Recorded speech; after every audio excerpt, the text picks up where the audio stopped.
안녕하세요. 선마을 음악쌤입니다. 드디어 마지막 이론 강의입니다. 오늘은 음악의 생활화와 관련된 이론들을 살펴보도록 할게요. 음악의 생활화와 관련된 기출 유형들은 이렇습니다. 생활화가 뭐예요? 생활에서 많이 쓴다는 거죠. 우리나라 음악 교육 영역에는 크게 표현 감상 생활화가 있는데, 표현은 노래하거나 악기 연주, 작곡하고 창작하는 거, 감상은 듣는 거. 그런데 이 생활화 영역은 되게 평가하기에 애매한 영역이다. 여러분이 음악을 얼마나 애정하는지, 얼마나 평소에 많이 쓰는지를 평가하는 건데, 그래서 학교 현장에서는 이 생활화 영역은 실용음악을 많이 가르치고 있어요. 기출 유형을 보자면요. 첫 번째, 무대 매너와 관련된 도덕적인 문제가 나옵니다. 학급 연주의 준비 과정, 그리고 유의사항, 관객 매너를 보고요. 그리고 대중음악, 실용음악의 종류에 대해서 나옵니다. 힙합, 로큰롤 뭐 이런 것들 나오고, 고졸에서는 이런 것들 기출로 다뤄졌었습니다. 그리고 음악 창작과 관련해서는 고졸에서 많이 나왔어요. 음악 창작 프로그램, 컴퓨터 프로그램 나왔고, 그리고 또 음악 관련해서 컴퓨터 용어 많이 물어보았습니다. 그리고 음악 관련 직업에 대해서도 물어봐요. 뭐 연주자 그런 것들은 뭐 기본이고, 그 외에도 여러 가지 음악과 관련된 직업들도 물어봅니다. 마지막으로 오늘날 인터넷이 발달하면서 저작권 관련 문제가 많이 발생하잖아요. 때문에 저작권법에 대한 것도 간단하게 나옵니다. 자, 그럼 첫 번째 무대 매너에 대해서 한번 생각을 해볼게요. 음악회장에서 지켜야 할 예절. 여러분들 영화관에 가면은 영화 시작 전에 광고 막 나오고, 그리고 막 주의사항 나오잖아요. 앞사람 발로 차지 않기 뭐 그런 것들. 그런 것처럼 음악회장에서도 그렇게 지켜주시면 돼요. 연주 중에 돌아다니면 안 되겠죠. 그리고 막 중간에 방해되게 왔다 갔다 하면 안 돼요. 시작 전에 미리 들어가서 앉아야 될 거고요. 그리고 막 거기서 와그작 냄새 풀풀 풍기는 음식 먹으면 다른 사람 관람에 방해가 되겠죠. 음식물 금지, 떠들지 않습니다. 막 연주자가 연주를 집중해서 하는데 핸드폰 울리면 되게 방해됩니다. 그러니까 핸드폰 무음으로 하거나 끄셔야죠. 연주자 너무 예뻐, 드레스 너무 예쁘다고 사진 막 플래시 터뜨려가면서 찍으면 안 돼요. 허가가 되었을 때만 찍어주시면 됩니다. 그리고 다음에 합창할 때 볼게요. 우리 친구들은 아마 학교를 잘 안 다녀서 이 합창할 기회가 없었을지 모르지만, 학교에 다니면 초등학교, 중학교, 고등학교 중에 한 번은 합창을 할 때가 있지 않을까요? 그쵸? 이때 지켜야 될 매너. 입 크고 자신 있게 웅얼웅얼거리면 안 돼요. 자세 꾸부정하지 않고 허리 펴고 바르게, 그리고 어깨 힘 쫙 들어가 있으면 소리가 막혀서 안 나와요. 가슴 쭉 펴고 허리 세우고 박자에 맞춰서 해야 되는 거, 합창이니까 다른 사람들과 어우러질 수 있게 해야 됩니다. 자기 목소리만 크게 하면 안 돼요. 다른 소리 들어가면서 다른 소리랑 어울리도록 샘여림을 살려서 불러주시면 아주 좋겠죠. 다음 학급 음악회 볼게요. 학급 음악회 열심히 하는 음악 선생님들은 매년 학급 음악회를 준비를 해서 수시로 발표를 할 기회를 많이 만들어 주세요. 이 음악회를 준비하면서 그 과정에서 여러분들이 사회성 같은 것도 기를 수 있고, 또 발표하면서 막 긴장되고 그러잖아요. 또 그런 여러 번의 발표회를 거치면서 여러분들이 자신감, 발표력도 얻을 수 있고요. 여러 가지 이유로 이 발표회, 음악회 열심히 열어주시기도 합니다. 이 학급 음악회를 만들기 위해서 우선 준비해야겠죠. 계획하고요. 연주 일정 만들고요. 그리고 프로그램 주제에 맞는 곡을 선정해야 될 겁니다. 예를 들어서 스승의 날이야. 그러면은 스승의 은혜에 어울리는 그런 노래들, 곡들 선정을 하면 참 좋겠죠. 아니면 졸업식이야. 졸업식이면 어떻게 해야 돼? 졸업하는 선배들 축하해주는, 아니면 아쉬움을 표현하는 그런 음악들을 골라주면 좋겠죠. 그리고 역할을 배분합니다. 너는 뭐해? 나는 뭐 할게? 이래야겠죠? 그 다음에 본격적인 연습에 돌입하고요. 그리고 이제 연습이 어느 정도 됐어. 그리고 무대 발표 전날 혹은 그 당일날 리허설을 합니다. 무대 발표 전에 실제 연주하는 그 무대에서, 그리고 그때 입을 옷 같은 것도 다 입고서 실제로 발표하듯이 무대에 올라가서 연습하는 게 있는데 그걸 무대 리허설이라고 합니다. 그리고 발표를 잘 했어요. 발표 잘 한 다음에 뭐 해야 돼요? 평가도 하면 좋습니다. 왜? 이게 일회성으로 끝나지 않고 다음에도 또 하게 될 거라면 이번에는 좀 뭐가 잘 안 됐네. 다음에는 뭘 더 하면은 우리 더 좋은 연주를 할 수 있겠다 하고 평가하는 그런 시간도 가지면 좋겠죠. 그리고 뒤풀이도 하면은 관계가 돈독해질 거고요. 이 학급 음악회에서 여러분들이 꼭 유념해 줘야 될 거는 친구를 배려하고 격려해 주셔야 된다는 거예요. 너 왜 이렇게 못해? 하고서 친구를 비난하거나 아니면은 막 열심히 하는 친구가 있는데 자기는 쏙 빠져가지고 안 도와주거나 같이 참여를 안 하거나 그러면 안 됩니다. 그쵸? 우리 다 같이 잘하자고 하는 일이잖아요. 네, 이렇게 무대 매너, 발표회와 관련된 것들 여러분들이 그냥 상식적으로 착하게 생각하시면 되는 거예요. 그쵸? 자, 다음에 대중음악, 실용음악 한번 볼게요. 제일 많이 나오는 문제로는 힙합이 많이 나오더라고요. 이 힙합은 엉덩이를 흔들다 라는 뜻입니다. 1970년대에 뉴욕의 할렘가, 조금 빈민가를 할렘가라고 하죠. 히스패닉은 뭐예요? 그 라틴계의 조금 혼혈들을 히스패닉이라고 하잖아요. 좀 어렵게 사는 친구들이야. 그러니까 얼마나 불만이 많겠어요. 이 반항의식, 저항의식을 이 음악으로 표출을 합니다. 되게 빠른 말, 그리고 거기에 욕설, 막 이런 것들도 들어가 있죠. 이 힙합은요, 우리가 흔히 그냥 힙합 노래, 랩만 생각을 하는데, 이 힙합은 이런 네 가지의 문화들을 다 합쳐서 사실은 힙합 문화다라고 합니다. 랩, 노래 알죠? 디제잉은 뭐예요? 막 믹싱하고 삐끼삐끼 이러면서 음악을 더 재밌게 트는 방법이 있죠. 그리고 비보잉은 뭐예요? 브레이크 댄스, 그것도 힙합 문화고, 그래피티는 뭐예요? 벽에 막 낙서하는 거 있잖아요. 스프레이 뿌려가지고. 이것도 다 힙합 문화다. 힙합 문화에는 랩, 디제잉, 비보잉, 그래피티가 있다. 그리고 이 힙합, 음악에서 랩 한번 볼게요. 이 랩은요, 라임, 플로우, 펀치라인이라는 구성 요소가 있대요.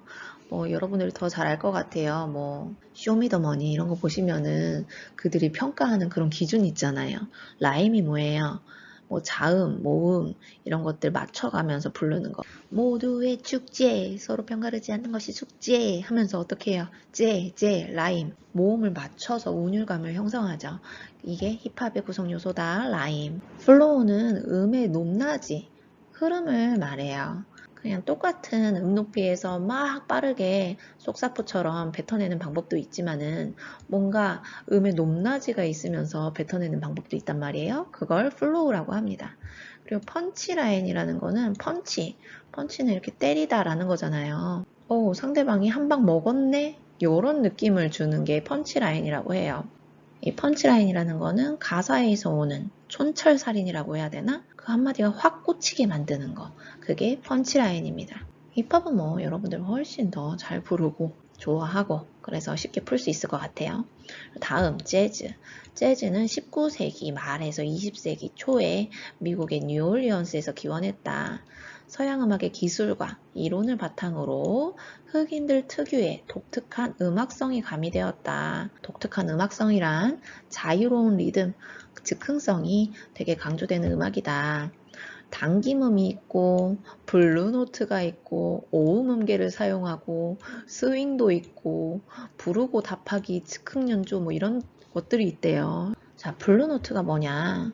도에서 미 플랫까지 단 3도, 그리고 도에서 솔 플랫까지 가 5도, 그리고 도에서 시 플랫까지 단 7도 이렇게 만들었대요. 그래서 이 3, 5, 7 음을 특별히 블루노트라고 했대요. 이 블루노트를 사용해서 음악을 만들었더니 좀 독특한 느낌의 음악이 만들어지더라. 그리고 스윙은 어떤 특징이 있냐면 원래 4분의 4박자는 강약, 중강약이잖아요. 근데요, 스윙은요, 약강, 약강, 약강, 약강. 약박이 강으로 바뀝니다. swing, swing, swing my baby, bring, bring, bring 나 돌아봐. 있잖아요. 이게 스윙 리듬이에요. 이 사박이 오히려 강해지는 게 스윙이다. 재즈 하면은 여러분들이 떠올리는 그 이미지가 있잖아요. 그대로 풀어보시면 돼요. 그 다음에 락앤롤 볼게요. 락앤롤은 1950년대 이후 미국에서 유행을 했대요. R&B, 리듬 앤 블루스, 이 블루스 음계를 사용한 음악이에요. 그리고 컨트리 음악을 결합을 했더니 락앤롤이라는 독특한 장르가 탄생했습니다. 대표적인 가수로는 엘비스 프레슬리가 있는데 이분의 음악은 선생님이 영상 링크 걸어두도록 할게요. 대중음악, 실용음악 볼게요. 광고 음악은요, 광고 효과를 위해 사용되는 상업적 음악이다. 우리 굉장히 많이 광고를 보잖아요. 유튜브, TV, 라디오, 굉장히 많이 광고 음악이 있어요. 광고 효과를 위해서 사용되는 음악이 광고 음악이다. 이 광고 음악은 크게 배경음악, CM송, 효과음 등으로 나뉘어지는데 배경음악은 그냥 BGM이에요. 부금을 뒤에 까는 거지. 그게 클래식 음악이 될 수도 있고 아니면 요즘 인기 있는 그런 대중음악을 뒤에 배경으로 까는 거예요. 그리고 또 다음엔 CM송이 있다. 이 CM송은 특별히 그 제품을 위해서 만드는 노래를 CM송이라고 합니다. 손이 가요, 손이 가, 새우깡에 손이 가요. 뭐 이런 것도 있고 오로나미씨, 오로나미씨, 오로나미씨 뭐 그런 것도 있고 직접적으로 그 제품을 홍보하기 위한 노래를 CM송이라고 합니다. 또 광고에서 쓰이는 효과음을 특별히 징글이라고도 하는데 SK텔레콤의 생각대로티 솔미파라솔 이거 뭐 SK 쓰는 사람한테 전화를 걸면 딴딴따란딴 이거 들리면 이 사람 SK 쓰는구나 알 수 있죠. 그리고 넷플릭스 두둥 하면 넷플릭스 누가 틀었나? 하고서 한번 쳐다보게 되잖아요. 그것이 바로 효과음 징글이다. 다음에 OST는 여러분들 많이 들어보셨을 거예요. 무엇의 준말이냐면 오리지널 사운드 트랙의 준말입니다. 영화, 드라마, 게임 등을 위해서 작곡된 음악을 특별히 OST라고 해요. 그리고 난타도 특별히 나오기도 하더라고요. 난타는 non-verbal performance예요. 버벌은 언어적이다 라는 거고 non이 붙었으니까 비언어적인 퍼포먼스다. 말로 하지 않아요. 몸짓으로, 소리로, 연기로 그 상황을 연기해서 끌어나가는 퍼포먼스죠. 난타는 1997년에 송승환이라고 하는 탤런트 배우가 계세요. 이 송승환 님께서 외국에는 브로드웨이 같은 데 가면은 뮤지컬도 보고 어떤 공연 문화가 있어서 이게 하나의 관광 콘텐츠가 되던데 우리나라는 특별히 관광객들이 오면은 보여줄 게 없네? 해서 아쉬움에 이런 무대 넘버벌 퍼포먼스를 기획하셨다고 해요.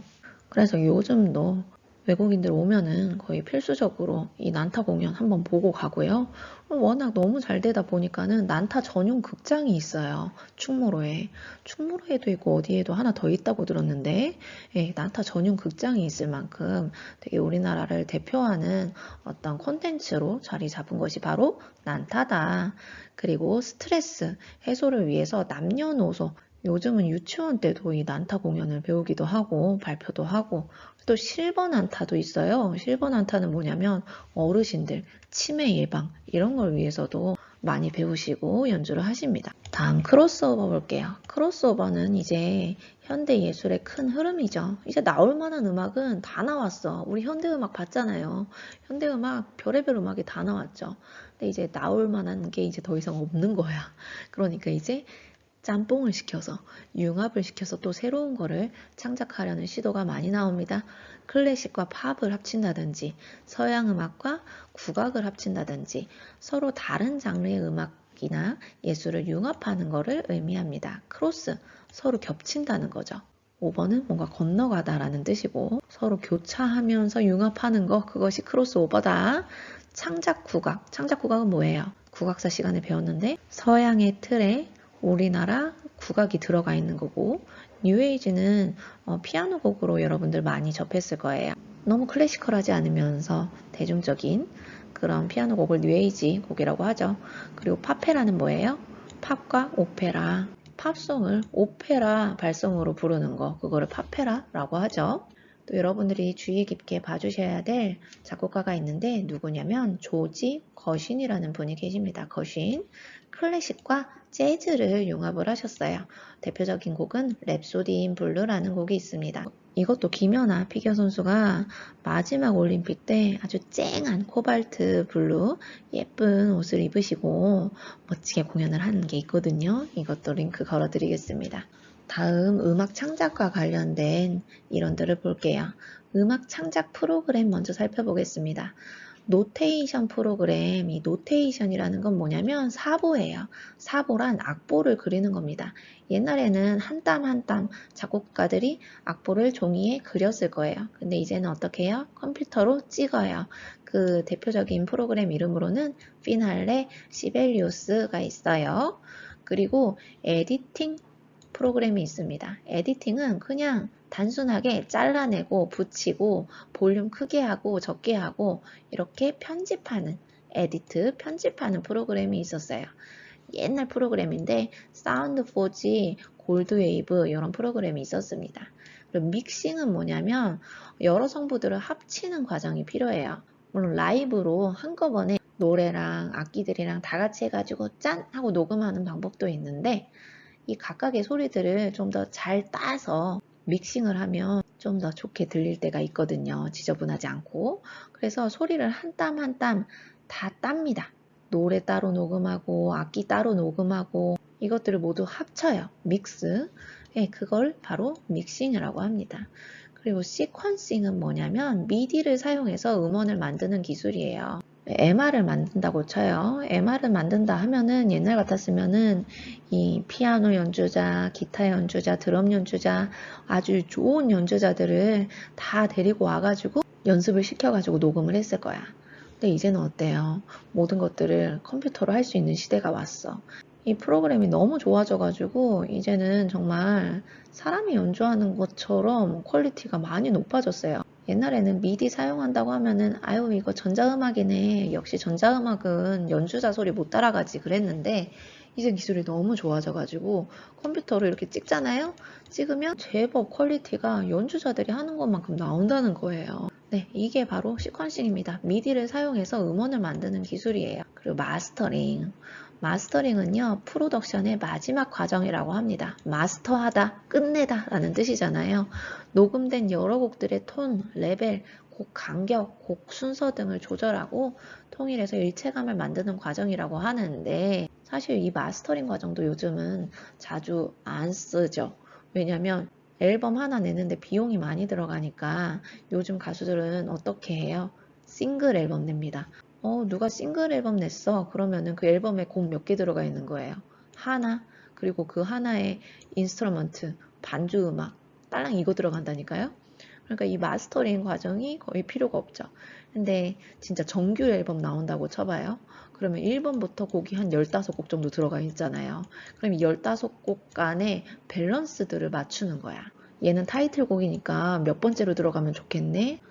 타이틀 다음에 활동할 곡은 이 곡인데 이 곡은 이 앨범 주제에 맞게 몇 번째로 들어가야 될 것 같아. 이런 것들도 다 마스터링 과정입니다. 그리고 샘플링 볼게요. 샘플링은 힙합에서 많이 쓰는 거예요. 힙합의 반주 음악이 보통 샘플링을 많이 쓰거든요. 기존 곡의 일부를 계속 돌리죠. 예를 들어서 내가 웃고 있나요? 모두 거짓이겠죠 하면은 그 뒤에 계속 반복되는 샘플링이 있거든요. 그게 바로 샘플링이에요. 반주로 따다단 따다단 따다다다다다단 따다단 따다단 이게 계속 흘러나오거든요. 예, 그게 샘플링이야. 기존 곡의 일부를 다른 음악에 삽입해서 사용을 합니다. 원곡을 변형하게 된다면 저작자의 동의가 필요하겠습니다. 다음에 음악 관련 컴퓨터 용어를 보겠습니다. 미디, 아까 시퀀싱 할 때 미디를 사용한다고 했잖아요. 컴퓨터와 전자악기 사이에 디지털 신호를 주고받을 수 있도록 하는 표준 신호 체계를 사실은 미디라고 한다. 미디 프로그램은 뭐예요? 이 표준 신호 체계를 사용해서 음악을 만드는 프로그램이 미디 프로그램이겠죠. mp3는요? mp3는 음악 파일 확장자예요. jpg는 뭐예요? 그림 파일. txt는 뭐예요? 텍스트 파일. mp3 뒤에 파일 이름 붙었어. 뭐야? 아, 이거 음악 파일이네? 라고 여러분들이 알 수 있는 그냥 확장자 이름의 mp3입니다. 그리고 스트리밍 서비스 여러분 많이 들어봤죠? 멜론 스트리밍, 바이브 스트리밍. 예, 이거는요, 실시간으로 전송해서 재생하는 기술입니다. 다운받지 않고요. 인터넷이 반드시 연결된 상태에서 우리가 사용할 수 있는 것이 스트리밍 서비스다. 다음, 음악 관련 직업 살펴보도록 하겠습니다. 음악 관련 직업은 여러분들이 생각하는 것들 외에도 좀 있어요. 좀 다양하게 있는데 선생님은 이렇게 한번 구분을 해볼게요. 가창, 기악, 창작, 감상, 음악의 영역이거든요. 이것들과 관련지어서 한번 생각을 해볼게요. 가창, 노래 부르는 거예요. 노래 부르는 것과 관련된 직업이 뭐가 있을까? 성악가가 있을 거고요. 가수가 있을 거고요. 이렇게 연주를 하는 분들 말고도 이 연주를 잘할 수 있게 도와주는 트레이너, 보컬 트레이너도 있을 거예요. 그리고 뮤지컬, 오페라 배우도 있을 거고요. 그리고 합창단원, 시립합창단, 여러분들 알는지 모르겠지만 시립합창단, 시립교향악단이 있습니다. 나라에서 설립을 한 거예요. 나라에서 왜 설립을 해?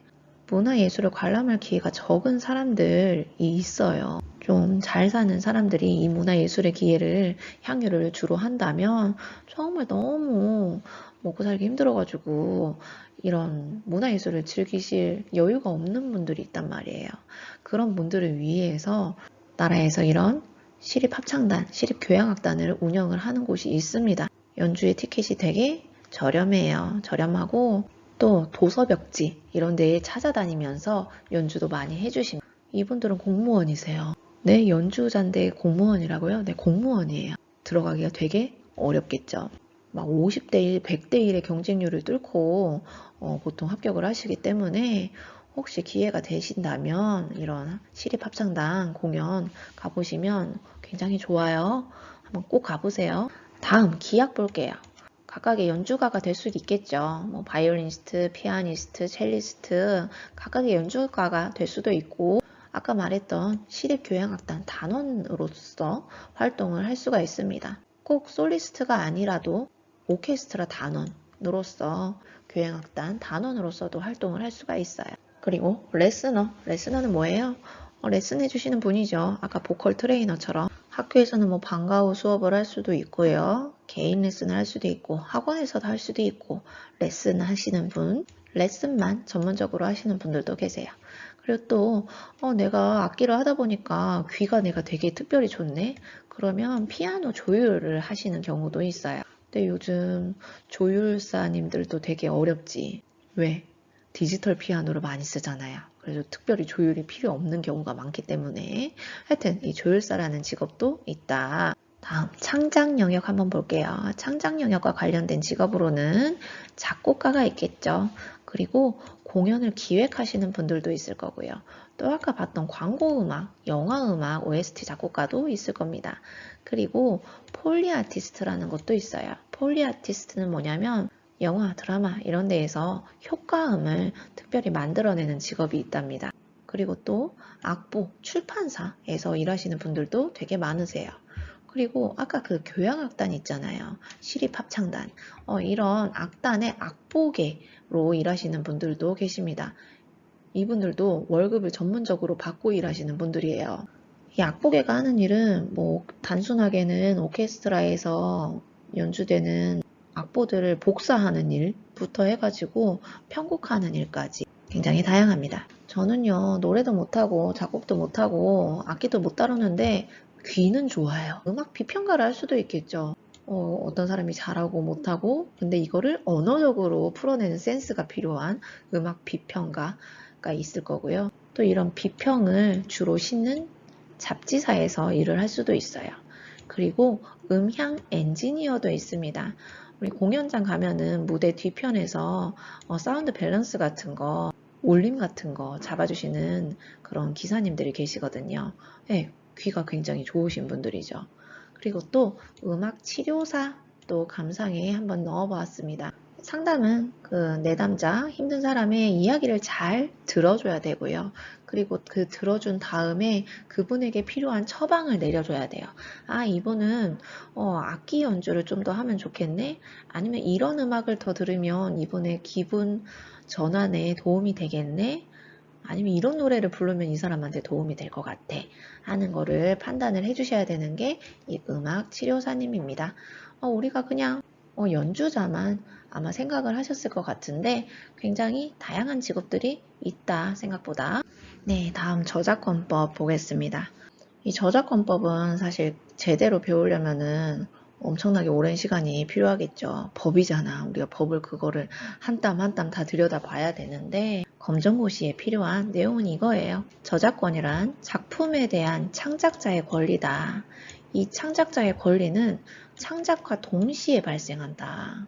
그리고 이 사람이 돌아가시고 나서 70년까지 존속이 된다. 원래 50년이었거든요. 근데 계속 늘어나. 이게 왜 그러냐면 이 디즈니가 그린 그림으로 그의 유족들이 어때요?